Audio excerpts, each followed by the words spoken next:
Bonjour, une nouvelle vidéo concernant, comme vous le voyez, la transformation de durée, de temps, en heures, minutes, secondes, comment passer de l'un à l'autre, ou comment éventuellement aussi convertir de ces manières-là. Donc par exemple, on a un temps en heures et on le veut en heures, minutes, secondes, avec ici trois valeurs qui vont être des valeurs entières.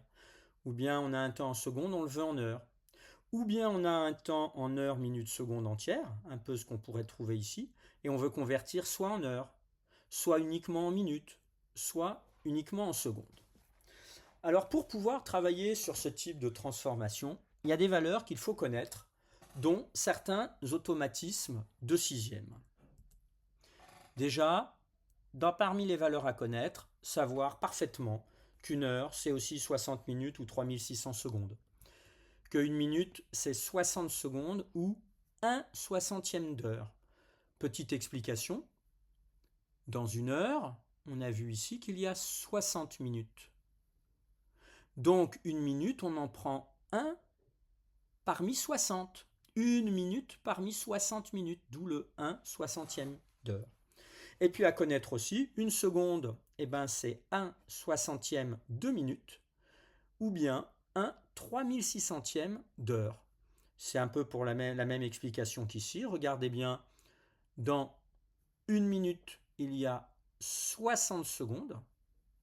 Donc là, on en prend une seconde parmi 60. Et ici, dans une heure, il y a 3600 secondes. Donc une seconde, c'est une seconde parmi 3600.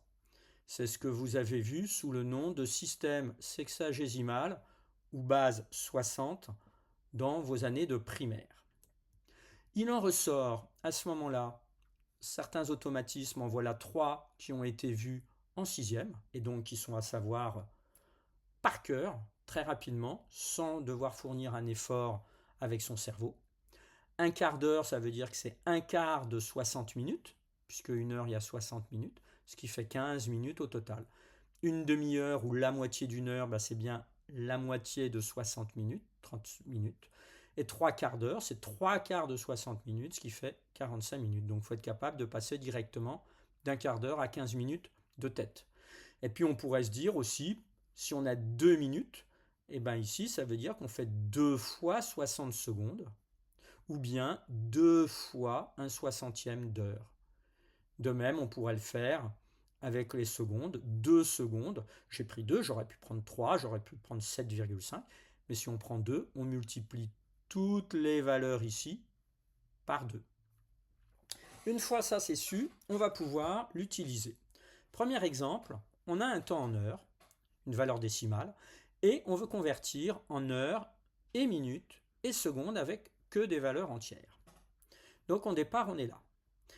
On veut des valeurs entières. On peut déjà se dire que 5,32, on va pouvoir extraire, prélever 5 heures entières, plus 0,32 heures. En effet, 5 heures plus 0,32 heures, ça fait bien 5,32 heures.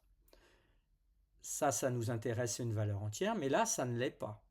Mais on sait, d'après la diapositive précédente, que dans une heure, il y a 60 minutes. Donc on garde les 5 heures et on va transformer ceci en minutes. Donc on fait 0,32 fois 60 minutes, puisque à chaque heure il y a 60 minutes, ce qui nous donne 5 heures plus 19,2 minutes. Alors là, on progresse, mais c'est encore une valeur décimale. On peut se dire que c'est 5 heures plus, on peut extraire 19 minutes entières, et il nous reste encore 0,2 minutes.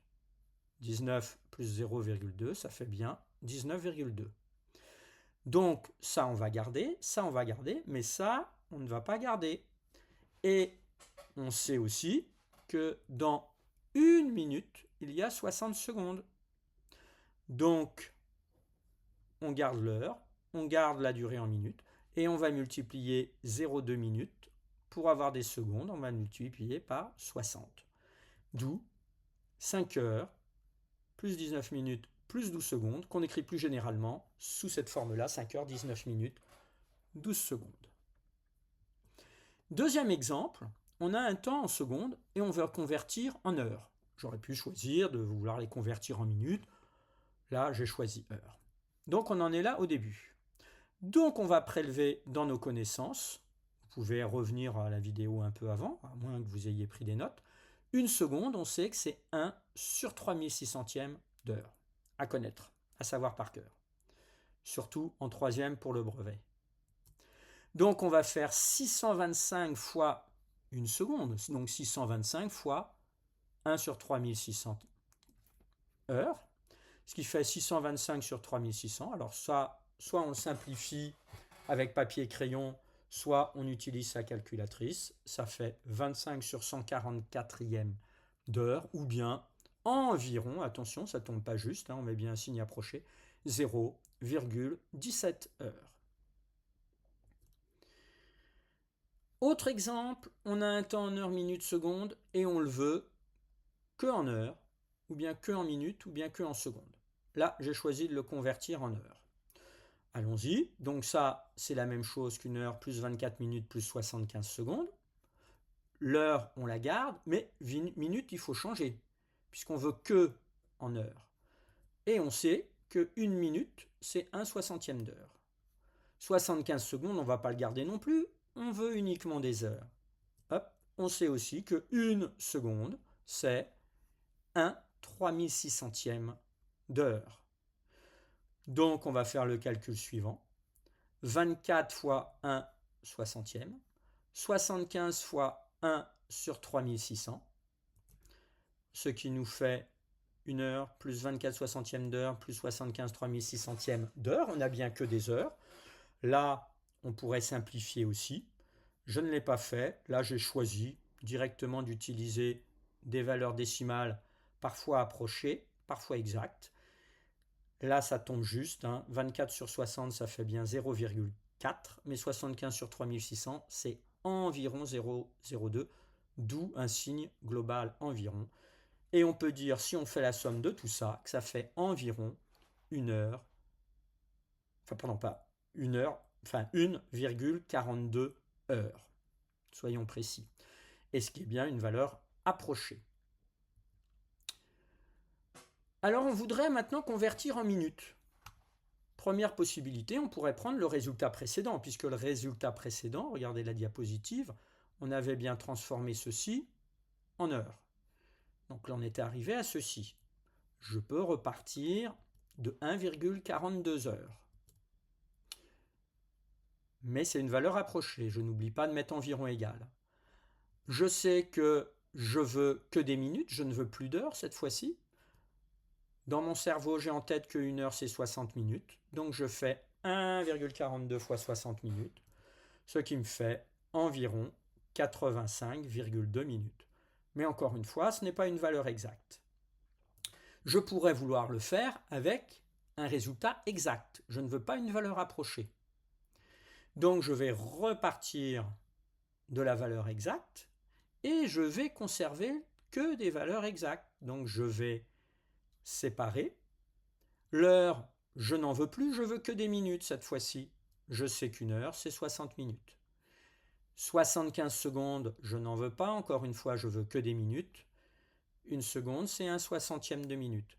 Donc comme on a vu sur une diapositive précédente, je transforme ici en multipliant par 60 minutes. Je transforme ici en multipliant par 1/60e de minute, ce qui fait 60 minutes. Ça, on le sait, on aurait pu être plus rapide. On aurait pu marquer en dessous de 1 heure directement 60 minutes. Là, ça nous fait 75 60e de minutes, ce qui fait au total, ça tombe juste, c'est exact, 85,25 minutes. Donc c'est pas très différent de ce qu'on avait trouvé juste avant, mais cette fois-ci, c'est plus précis, c'est une valeur exacte, c'est donc le signe égal. Alors conclusion, pour convertir des durées et être capable d'utiliser des unités de temps, d'être capable de les gérer facilement dans des exercices, eh bien déjà, il va falloir bien connaître certaines valeurs, dont celles qui doivent être sues en automatisme. Plus vous les savez, plus vous aidez votre cerveau, moins vous lui demandez d'efforts, moins vous risquez de faire des étourderies. Et ensuite, et c'est là où souvent en troisième ou même au lycée, eh ben, vous faites des étourderies parce que vous voulez aller trop vite et ne pas écrire des étapes intermédiaires comme celles que j'ai proposées. Et à ce moment-là, soit c'est une erreur, vous ne vous en rendez pas compte, soit c'est une étourderie due à la rapidité, ce qui est un peu dommage. Voilà, bonne utilisation, n'hésitez pas à me faire part de vos commentaires. Si vous êtes content ou si vous avez une question, j'y répondrai avec grand plaisir. Bonne utilisation.